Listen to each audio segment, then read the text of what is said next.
Dear participants, welcome to the 13th edition of Best Practices Meet. In this panel discussion, we will be talking about the theme platform or niche security innovation. I would like to introduce the panelists for the session. We have with us Dr. Sriram, CEO, CCOE, who will be moderating the session. Mr. Sridhar, Global Head of Information Security, Third Party Risk Management, Novartis. Dr. Shesh Murthy, CTO and co-founder, Cloud Rasik. Mr. Huzefa Motiwala, Director of Engineering, India and SARC, Palo Alto. Now I would request Dr. Sriram to start the panel discussion. Thank you, Mohit.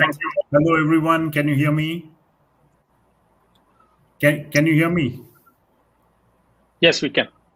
Okay, fine. Thank you for that. Sesh and Sridhar, I don't see him here. Hello? Yeah. Is Sridhar joining? Hello, Sridhar. You there?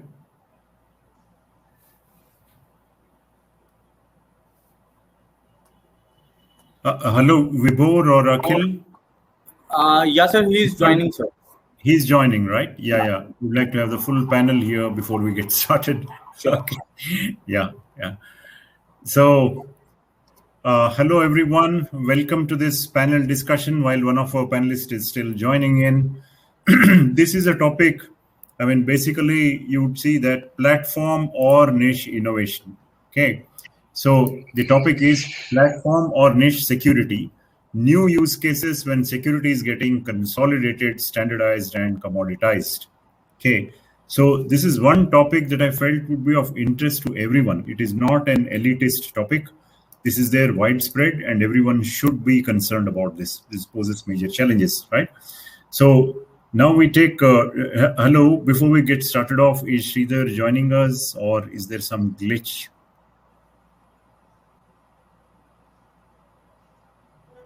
Okay, well, he can join us while we get started off. So platform or niche security. Now, this is interesting because how are platforms built? What is the trajectory of the evolution of platforms? You would find that they would probably have started from some niche use cases. And then they have grown into a platform in which they went on accommodating more use cases as they evolved. And then it became very solid in the sense that they even provided security, industrial standards, they had regulatory compliance, everything inbuilt, scalability, and what have you, everything into the platform itself. And that would follow one evolutionary track. Whereas on the other hand, there would always be some niche innovations constantly happening that are not captured by the platform as yet because they are in the experimental stages, or they are probably being evolved into a product by some product company somewhere. Okay, startup somewhere. And possibly looking at the ecosystem now, they would grow enough and then they would get acquired by this platform company, the big player, so that they would get integrated into the platform itself. So that is how these acquisitions happen. So to give a small example, Oracle been acquiring one company a month from the past 20 years, at least minimum of a company a month. Similar case with Cisco, Microsoft, and all the big ones. Okay, so that is there. So you see that now when you talk about niche, there are two ends of the spectrum. One is the very old legacy and the one is the very new ones, fresh emerging ones, both of which are not mainstream, meaning that the old legacy ones have gotten pushed to a corner or there are sizable investment there. That's the reason why people are using it. And that's why they are there, but you would find it hard pressed to continue to maintain that in the same way that it was maintained earlier, because you would even find it hard to get developers and the whole ecosystems there of people there rallying behind it to support it. On the other hand, the absolutely new emerging ones are perceived to be of high risk.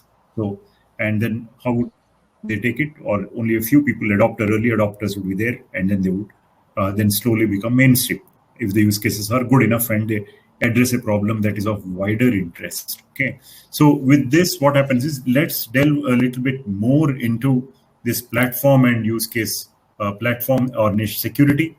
So first thing is, how do you see the evolution of platform security and what is the role of niche security? So Thankfully, Sridhar has joined us now. So we'll get started off with Shesh. Thank you very much. That was a really interesting discussion that you teed up. And when you called and said that you would like to talk about this, I said, yeah, this is something that is really of interest to us. So let me, give me 1 second. Okay, can you see my screen? No. Yeah, okay, that's the reason is that I have not started sharing it. Okay. So Shesh is putting up his slide. Okay. So there we are. Okay, I have to do this. Okay, it's just a little different from other platforms. Okay, okay, now can you see my screen? Yeah. Yes, we can. Okay, so what I wanted to when you brought up this issue, so when about niche to platform, what happens along the way, etc. I thought, the journey that Cloud Rakshak has gone through over the last few years, starting out as a startup in Silicon Valley in 2015, and then to where now security configuration management is seen as a critical issue that needs to be dealt with by all customers. I thought I would tell you a little bit about that. So Prasanna and I, my co-founder, when we started this work, it was pretty clear to us that the security configuration management was one of the key proactive measures that you need to take.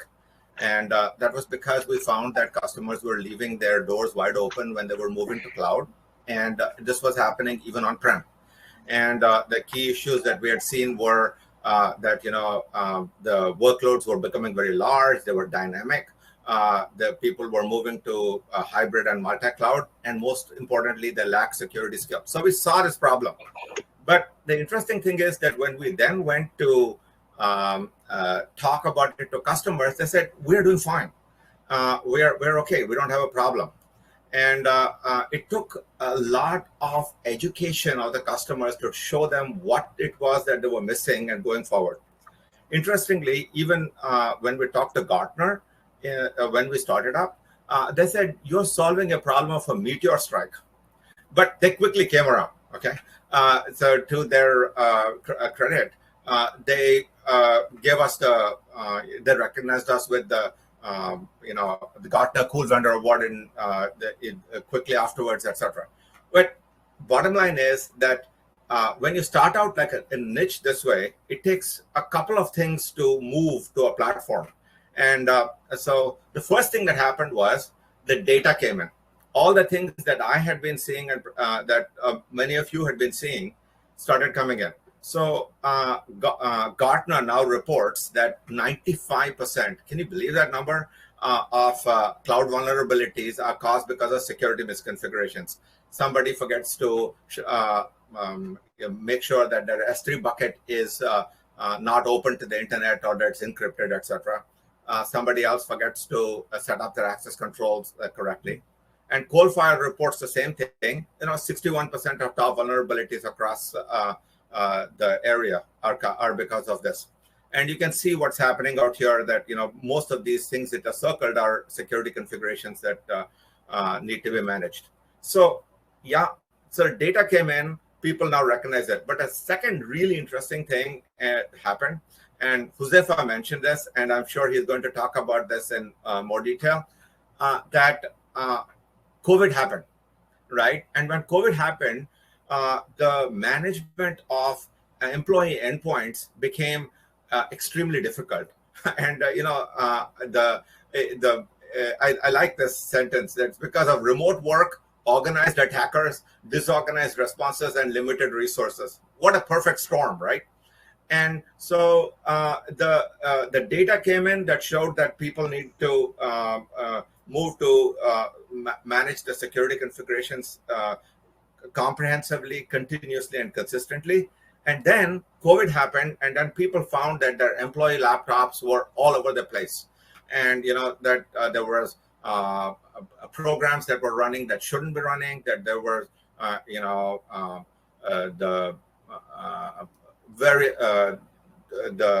some programs like, for example, the firewall programs or the VPN programs were not up to date. All things that you need to do, and so that needed to be done. So essentially, what was in 2014 and 15 a niche area has now become a platform problem that you have to solve this comprehensively, continuously, and consistently. And the only way to do that is through automation. And how you do that automation is up to you. So that's what I wanted to tee up. And back to you. Excellent. And a very good example, really, Sesh. Thanks for bringing this to us. And also, it also is an eye-opener, in fact, on what's going on. A major thing, such an important use case, and all should definitely go from niche to platform. So with that, I would like to move to Sridhar. What are your views on it? So the question I had posed was that for your views are platform or new niche security, how do you see the trajectory of evolution of platform security, and what is the role of niche security? Yep. Thanks, Sriram. Yeah, I just want to. Okay. There we can. Hello. Can you hear me now? Yeah. Okay. Great. Okay, so before I start off, I just want to kind of give a disclaimer that all the views expressed here are of my own and nowhere related to the company that I work for. Right, and these are all from my experiences, the best practices I've been using in the industry. Okay, so with that, I want to jump in and say that yes, the niche security, anything that starts off with a niche, right? So when IoT started, when the blockchain started, everything just starts off as a niche. Now, what happens is over a period of time, because each company, each individual does it in a different way. Over a period of time, there must be some standardization that should occur, because we are all interconnected, and at the same time, the world is the compatibility. When we work, we exchange a lot of data with the partners, with the industry, etc. So this is very, very important that these all need to have some common standards, and standardization is something that actually has to happen, though everything starts with a niche, right? So this gives an opportunity for establishing the platforms, because when we have security settings and security being developed for the niche technologies, these are at very nascent stages. And as the best practices are evolved, the platforms are built, there are a lot of partners and vendors who actually come out with solutions. So this will help to bring in standardization. And these platforms, of course, when we say that these are platforms, the platforms itself is not a siloed one. It's not a layered one. So that's how the evolution happens. And within the platform, it's not just about a particular component or layer within the whole landscape. It's across, it cuts across, right? It takes care of your OS, it takes care of your technologies hosted on your operating system, hypervisors. It takes care of your access management. It takes care of your hardening. So everything. So this is where the platform security actually plays a vital role. So when this is being done, there is also a flip side when we actually deal with platforms, because a compromise on a platform actually compromises the whole landscape. So that's the flip side of it. But when you weigh the pros and cons of it, of course, when you are siloed with the layer component which is compromised, yes, that's the only piece which is compromised. But yes, so there are advantages, and you have a centralized management when it comes to the platform. So the configuration management, like as Shesh just mentioned, it becomes a lot more easier, right? Because you have central console, and where are your loopholes, where are your vulnerabilities. So these can be fixed immediately and fast. So anything in simple, anything that starts off as a niche ends up in standardized and more platformatical manner. So that's how the industry has been seeing. And so there is no if and yes. Of course, it's an evolution that happens. Thank you very much, Sridhar. I had difficulty in hearing part of it, but anyway, I would now like to move on to Josefa and seek his views. So thank you so much, and I couldn't agree more with what Session Sridhar said, and I'll tell you why. Because let's take a step back in terms of how this whole evolution happened and what this pandemic-induced world forced us to do. What happened was there were some very, very strong underlying technologies which existed even before the digital transformation journey was accelerated by the pandemic. And those three things are expanded connectivity, right? More and more people getting online and connectivity all across. Second, cloud capability. So there was this platform which was elastic, agile, designed for scale.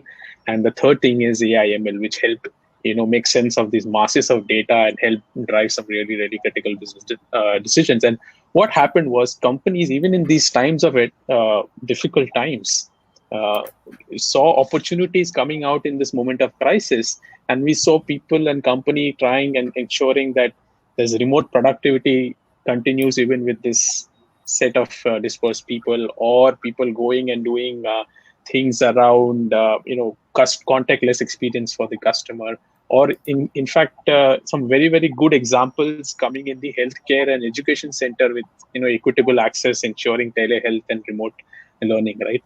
But, and this is where I think we need to double click and get into the challenge side. And I think Sesh also touched. What ended up happening was the users, the devices, the application and data were no longer confined to one critical place or one data center with all the right deep processes in place. It just kind of uprooted. And you have all kind of remote users, hybrid users, branch office users accessing application in the data center, cloud, SaaS, all across. What ended up happening was a tremendous exposure of the attack surface. Let's accept that. Your crown jewels of an organization were all over the place. Now, the reason I'm bringing this out is now if you look at how do you ensure that with this proliferation of device and your strategic data, the company's strategic data now residing in these endpoints, it's only going to increase. Cloud being adopted at a very, very fast-paced scale, and the enterprise security grappling and trying its best to keep up, because it's a completely different ballgame when you go and adopt cloud at that scale, and there is this something called a shared responsibility model. The security of the cloud is taken care of by the cloud provider, but security in the cloud of the data is your responsibility, right? So all of these challenges kind of ensured that, and what Sridhar said is, no longer the solution is to kind of throw in hundreds of siloed tools just to look after one particular use case in terms of, hey, help my remote user who is on unofficial devices accessing my SaaS application. Or here is another remote employee who needs to access my data center application to give the customer content thing, right? So what and with hundreds of tools comes hundreds of complexities in terms of managing it. I think you touched upon it, right, in terms of it. And in cybersecurity context, the biggest thing which ends up happening is thousands and thousands of alerts, right? And how do you make sense of it stitching across? So for me, platform, it can start with niche use cases, but platform is the call of the day. And fundamentally, a platform, I believe, ends up giving three important things. Number one, it should be integrated, as Sridhar, you clearly said. While it is a platform, integrating among all the elements and sharing that common, security intelligence structure, or having that common integrated approach that one sees the other in terms of the alerts and stuff, having a common framework. Automated. It has to be extremely automated, because the adversaries on the other hands are using all kind of sophisticated means to attack. So no longer can you rely on manual methods to kind of averse that. So it has to be very, very automated and proactive. And third thing which a platform can bring in is simplicity. If there are standardized things, if it's easy to scale, easy to act, more new use cases and stuff. So integrated, automated, and simple is what the mantra should be in terms of the platform Very well put. Thank you very much. Being in Palo Alto Networks, I'm sure you people have grappled with the problem and you have a framework in place I to can't address miss it. that, right? Yeah. I should have started with the disclaimer, as Sridhar said. All the views I'm sharing here are not personal, but the company. Correct. Addressing a sizable problem in the market is really good. It benefits a lot of people. Okay, so that is there. So I would like to move on to the second bit of round here of our discussion, in which I'm just hoping that the audience here has some excellent takeaways. Even the first one, all the points put forward are brilliant. So you captured it really well. So now coming to the different forces that are at play here. Okay, you touched upon some of them here in this round, first round, but there are market needs, there are business risks, there are industry standards, new technological developments, regulations, and of course, there are legacy systems to deal with. So how are you going to, what role do all these forces play in both this platform security as well as niche security, and how is it shaping the landscape? So once again, I'd like to start with Sesh. Yeah, so that's a really good question. So I touched upon that, and in some prior discussions, we saw that Sridhar in particular talked about the supply chain issues that he is seeing. So let me talk about that. So one of the overarching issues that has come up in the last, it's been going on for some time with state actors compromising.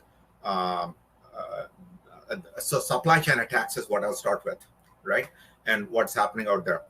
So state actors have been compromising hardware and software providers from Taiwan and other places. And that has been going across. And then we have been seeing state actors starting to compromise what's happening in Ukraine, and those same techniques then being used in the rest of the world, right? I don't need to go and mention the exact names of the people who have been shamed, but the supply chain for companies like Sridhar's Novartis or other places needs to be locked down. And so I was thinking about what needs to be done out there to be able to manage this. So you're talking about what are the environmental issues that are coming out. Supply chain is one of them, right?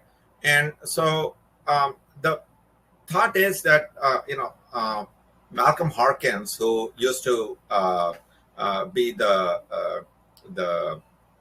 CISO at Intel and has now gone through a series of other really interesting jobs, he says that proactive always trumps reactive, right? And that so when you're trying to set things up, you should try and set up your defenses so that you're proactive. So thinking about that in the context of what's happening in the supply chain, and it makes sense for for companies and for regulators to look across what's happening there. So we talked to a regulator at in the financial industry, and they are extremely interested in being able to look proactively at the security configurations of all of the banks that are there in their system. And so they want to be able to get daily reports on the security configurations across the infrastructure, seeing when drift occurs, and more importantly, how long it takes to catch drift, right?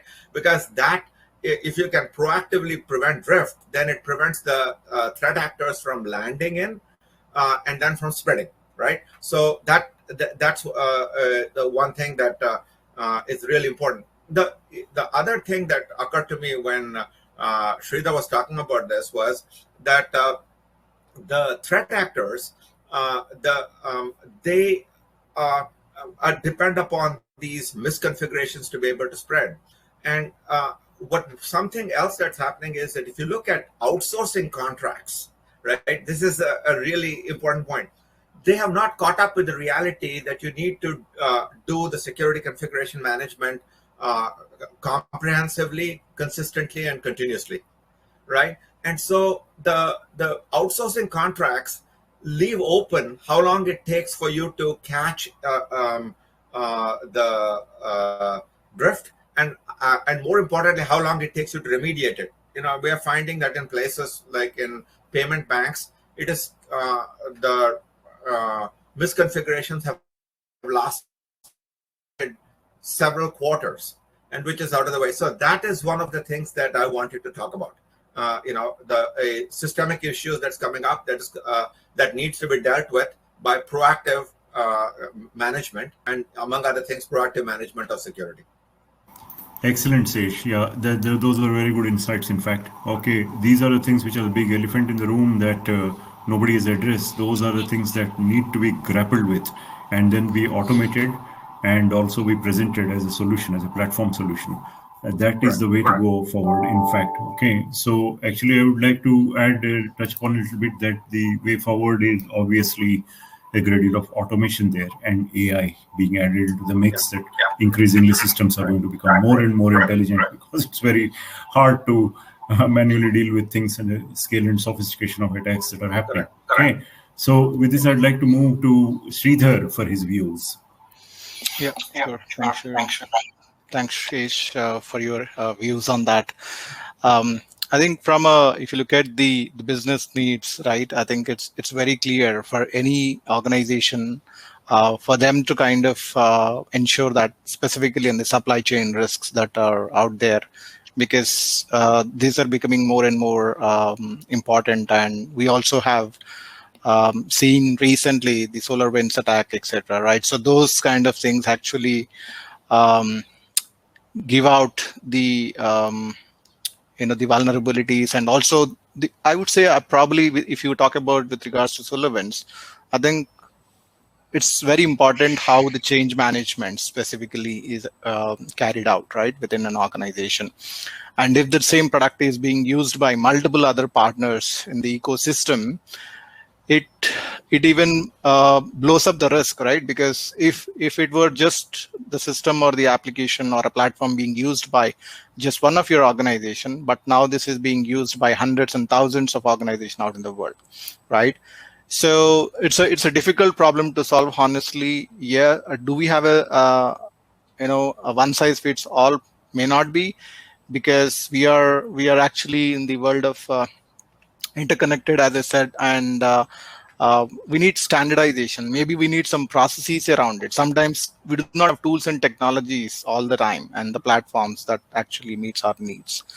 So the best thing that could happen is the standardization. We know we have a lot of standards across the industry, specifically the US standards, the NIST, or the the other standards like ISO, etc. But what is important is, when it comes to supply chain, if I want to talk, we need to understand how each and every organization out there actually have some common best practices that they follow. Grading their cybersecurity posture or cybersecurity program. Either they are at a nascent stage, a level 1, level 2, level 3. So if I were to correlate this to the cybersecurity maturity model, right, which is of course based on the CMMI, and this is being used by the US Defense. Any organization or any vendor or any contractor who wants to work with the US Defense, they must undergo the the cybersecurity maturity model, and they have to certify where do they stand actually, right? Do they stand at level 1, level 2, level 3, and accordingly they can provide the service. So this is very, very important. Otherwise, when we are interconnected, and when we are relying a lot on the vendors, and when we are relying a lot on the market, so these kind of standards and these kind of interoperability models that should be adopted by all the companies. So that gives us some level of assurance, right? That when I apply a change, when I actually make a configuration change, for example, right? So this is consistent. It's a change that was done by a technician who is responsible, but not by a hacker, right? So we need to have those governance mechanisms in place, automated controls in place, using our innovative technologies with artificial intelligence, machine learning, right? So this is what helps to kind of grapple the problem. Otherwise, it will be very difficult in this interconnected world.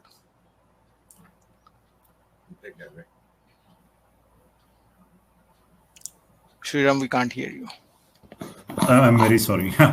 Okay, so indeed, those were very good insights, because we have a whole range of problems ranging from plain human error and negligence to very sophisticated people who are in fact APT and ransomware attacks which target organizations. In fact, there are actually hacker groups which are companies. I mean, companies that are, they give healthcare insurance also, I believe, that these group of hackers, those companies are specially built so that they attack organizations, and they have ROI models, business models, much like any other ordinary business do. They're all there out there in the wide world. It's a boundaryless, I mean, geographic boundaries don't exist. And of course, now with this work from home and everything, these are perimeterless organizations, right? So with this in mind, again, I would like to take the views of Huzaifa, so to give his comprehensive views on all the factors that we mentioned and anything more. Thanks. I would just take a step back and start from where you started the problem statement in terms of there's the business use case, there's compliance, there's supply chain, and there's a lot of things, including perimeterless infrastructure coming into picture, right? What all the security organizations, cybersecurity solutions are all working together with the customers is the prima facie objective is to bring down risk, right? Which means help me make my infra visible in this, especially in this perimeterless world. Tell me whether I am being compromised or not. Give me that information, and if I do, help me respond faster, right? It just comes down to this. Now, if you apply this in this perimeterless world, you're basically talking about 4 key entities that comes into the picture, which you can't trust from each other, right? One is the users. The second is the devices or endpoints or the workloads on which they function, the application that they access, and the content that they generate, right? Now, these 4 crown jewels, the whole idea is, even if you look at it from a platform approach, whichever way you look at it, is these are the ones I would say who come into the parameter of least trust. I wouldn't say zero trust, and that's the norm which is going around, but I would say no implicit trust, but having that. So if you apply a framework like this, and that's the approach we would want customers and everybody to take, is each interactions between these entities, you need to answer 3 questions. One is each access between any 2 entities, users, devices, application, content, make it a very, very context-based access, period, number 1, right? So I'm a contractor, I'm supposed to use a particular set of device accessing C application. Check at every step whether that context is there. That contractor should not be accessing an HR or a finance application, right? As simple as that. Or if I'm an internal employee, and if I am from sales, I should not be accessing the left side of it or the finance side. Second thing that needs to be answered is that access, once you have established the context, you need to start making it safe. Means ensuring that all of that transaction that happens between this entity, we are not passing any, wrong, ill-intended data, malicious content, right? Wrong stuff, right? So that needs to be checked. And the third element I would say is this context-based access and secured access, safe access, should be applicable globally, right? Irrespective of whatever that use case is. It could be an hybrid user, branch user, having corporate device, unmanaged device, accessing SaaS, cloud. Irrespective of that, it should be, I think, Sridhar, you mentioned, right, a common policy framework. One simple way to manage this entire transactions between these entities, your crown jewels, to be monitored. So this is the framework that we put across, and our solutions are kind of tied across. You have your users, so we go by the users, the user ID, the device ID, the content, what you end up sharing, and the applications that are in picture, right? So we kind of catalog it and ensure Classic example is this third-party thing, right? What we experience with KCR SolarWinds, right?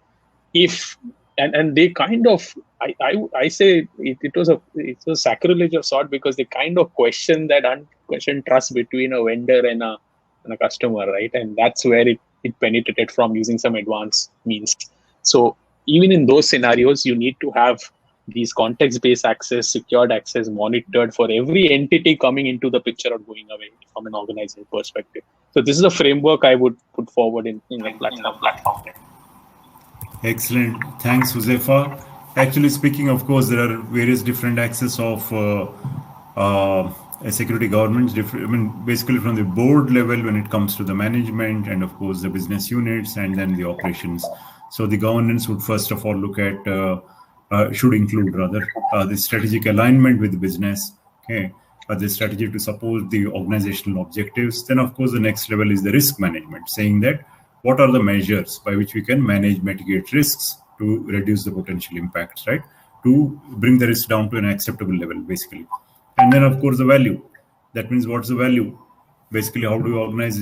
How do you justify the security investments in terms of value delivery, the ROI, and all that, which support the organizational objectives? And then you have the resource management, which, of course, is by using information security knowledge and infrastructure efficiently, all of these things that you want, how to manage the resources, both people and tools and all. And of course, the last is you have performance management, in which you measure and report information, security governance metrics to achieve organizational goals and all this. And this platform should play a role in all of these, and even the niche security ones, in bringing down the risks considerably. So that is what a comprehensive framework that we are looking at, and both have their place. So that's where we are. And here we would like to pause to see if there are any questions now.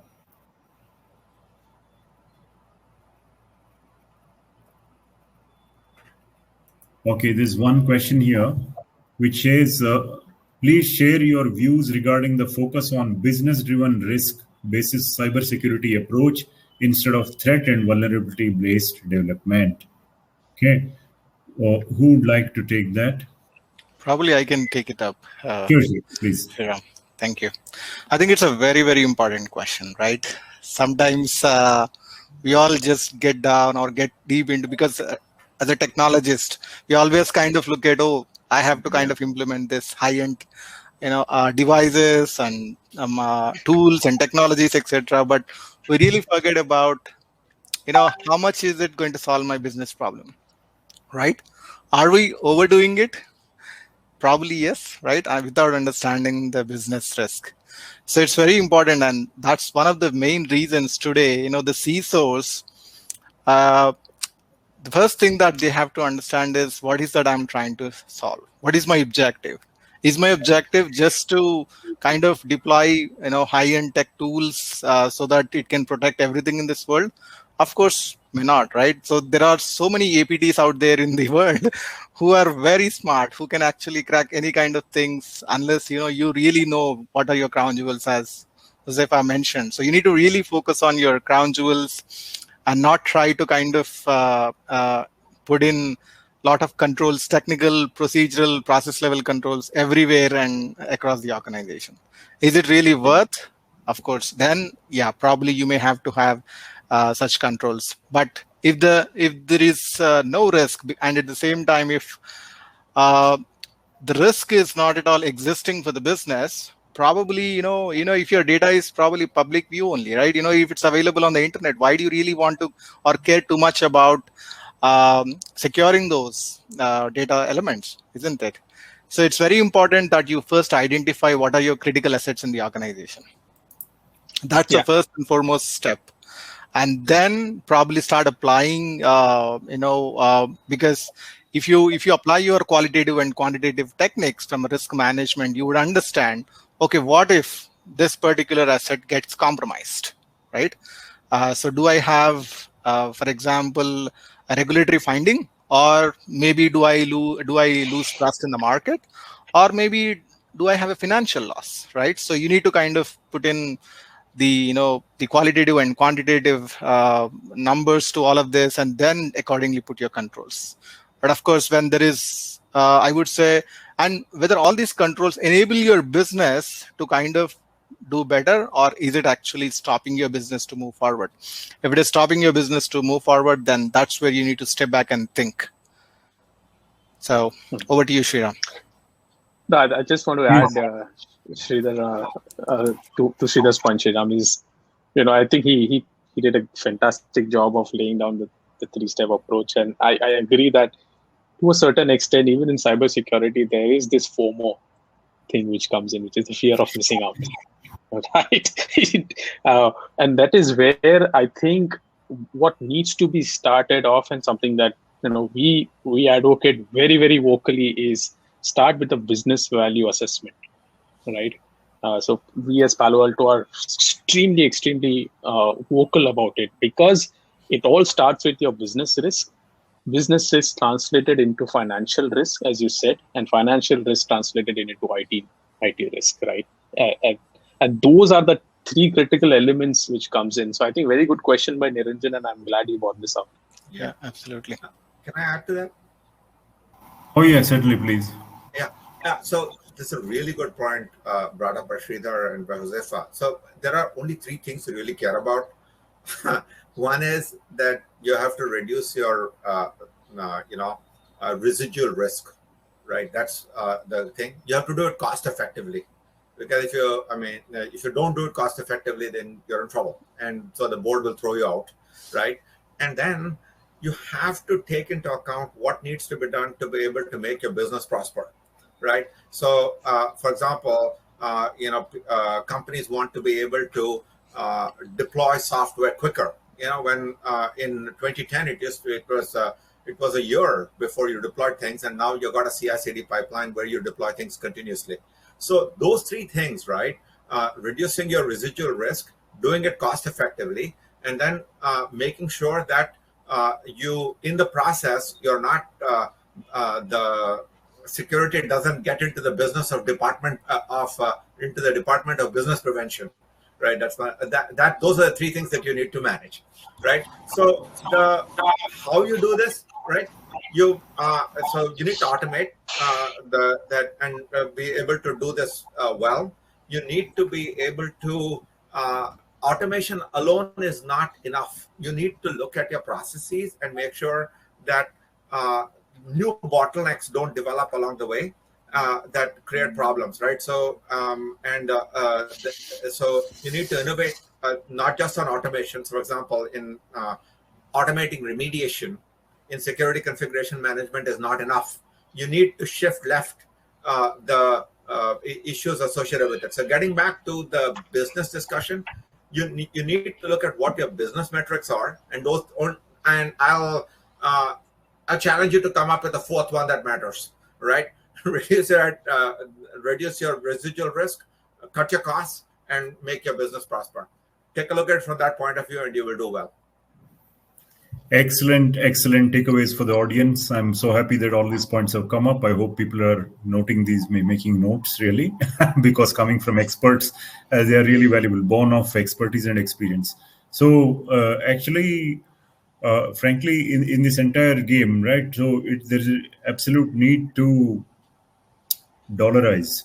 That means quantify the benefits, right? At every time saying that, look, how do we justify stuff? So you have to say that how much risk did it reduce and what's the dollar value associated with that, and that has to be tied. Otherwise, it becomes an end in itself. And obviously, yes, mentioned that the more critical the assets, we need to invest a little more.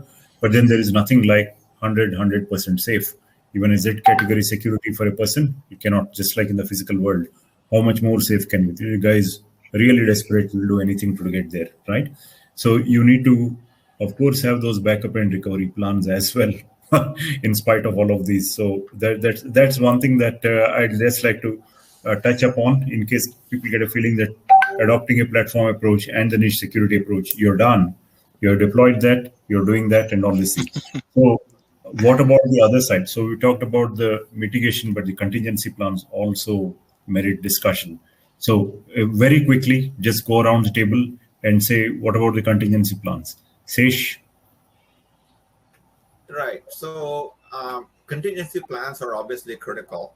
So if you've got ransomware and you need to make sure that your backups are up and running, but the way I would like to look at this is that you need to make up your plans in advance, and the frameworks tell you roughly what you need to do. They're actually very good at it. And those frameworks, if you map them using what CIS and DISA and other regulatory, they're not regulatory, they suggest what you need to do. If you take a look at it from that point of view, they actually tell you what you need to do from a contingency point of view. And that should be what you plan for. And then those are everything today is a configuration, really, because when you move to the cloud, the Josefa mentioned about the shared responsibility model, the what's on top, those are all configurations now. So whether your backup is on or not is a configuration. Whether your a lot of people have got access, that's a configuration. So your contingencies need to be mapped into configurations that you pay attention to. And then you need to make sure that those configurations, you set them up correctly at the time of design. It's really important. Then you need to make sure that they're deployed correctly. And then at runtime, you need to make sure that what you said you would do is actually happening. So for example, if you said that you're backing up your systems, then at runtime, you need to check whether that configuration has been set correctly, and it is continuing to be set that way. So that's what I would like to say, that the contingencies need to be thought out at the design time, deployed, and made sure to run correctly. Excellent. Thank you, Sej. Sridhar? Can you hear me? Yeah. I think I know we are running out of time. Just quickly, a minute from my side. I think the business resilience is something that's very important. Probably this is one level above our IT resiliency, right? The plan that we have. Because at the end of the day, what is that critical thing that businesses probably would want to do? Either it could be a disruption that might have been caused due to a ransomware or any other major breach, etc. So accordingly, then it boils down to which of those IT components that I have to bring it up, or do I have my backups in place? And so it's very, very important that you have your incident response team, the IRT team, fully trained, and you have your emergency response teams, right? So these are tested as well, because I know that many companies have this in place, but when these really strike, it's so confusing, they do not know what to do, right? So testing such resiliency plans is very, very critical. And accordingly, because IT becomes just portion of this whole recovery process. And so it should be more looked from a business standpoint, and then IT should be core and embedded into this. So that's very, very important in today's world to have a good recovery plan as well. Sure. Thank you, Sridhar. Yeah, Josefa? Yeah, I would just sum it up from our perspective. It just comes down to three things. One is prevent everything proactively as much as you can, right? So use all the right tools, resources, intelligence.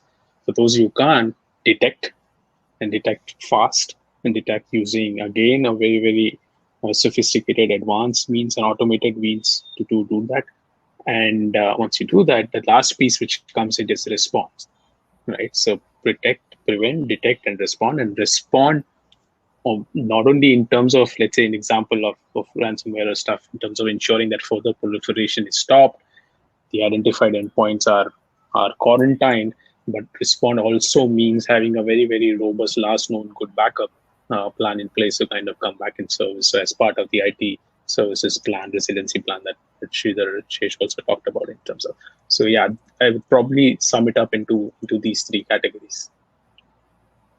Definitely. So we are out of time practically, and so that's very good. These are very good points, really. meaning that have your platform security and also the niche areas also which are emerging and all specific to your business. Because if you are into, let's say, embedded systems and legacy systems and all those things, you do need some niche use cases or some very emerging areas also. Maybe cryptocurrencies, maybe some other areas also. You may need niche security use cases there also. And the other ones which are mainstream are definitely in platform. And having said that, you really also need a resiliency plan. You should not sit back and relax and say that, look, I have my platform, I have everything, addressed everything, I put my stuff in place, so I can immediately, take it for granted that these things will work and secure my systems, right? Need to have a strong resiliency plan in place. So with that, I'd like to conclude this session. And thank you very much, panelists. I would like to hand this back to the organizers. Thank you. To formally conclude the session. Thank you very much, Josefa, Sridhar, and Sesh. Yeah. Thank you, Sriram. Thank you, Sriram, and thanks, Sridhar. Pleasure meeting you. Bye. Yep. Same here. Bye. Thank you. Bye. Thanks to DSCI for ending this. Yes. Thanks a lot.